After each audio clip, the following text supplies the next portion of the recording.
καταρχήν τι αποφάσισαν και για τους δύο ανακριτές της εισαγγελέας. Ήταν μια πολύ ωραία διαδικασία. Ύστερα από αυτή τη διαδικασία αποφασίστηκε η προσωρινή κράτηση και των δύο των κατηγορουμένων. Οι ανακριτικές πράξεις όμως συνεχίζουν, όπως γνωρίζετε. Στις επόμενες ημέρες θα κατατεθεί μεταξύ των ετοιμάτων και έτοιμα για διενέργεια ψυχιατρικής πραγματογνωμοσύνης, για να έχουμε μια πιο σαφή εικόνα του εντολέακου, της ψυχικής του κατάστασης.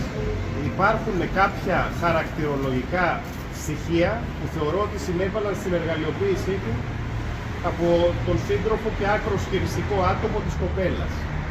Θεωρώ ότι αυτά θα φανούν. Ο ίδιος δεν αποδέχεται την πράξη της ανθρωποκτονίας, δεν γνώριζε, δεν είχε καμία γνώση για το κυοφορούμενο.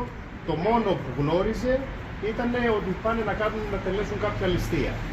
Θεωρώ ότι η ειλικρίνειά του ως τώρα έχει φανεί.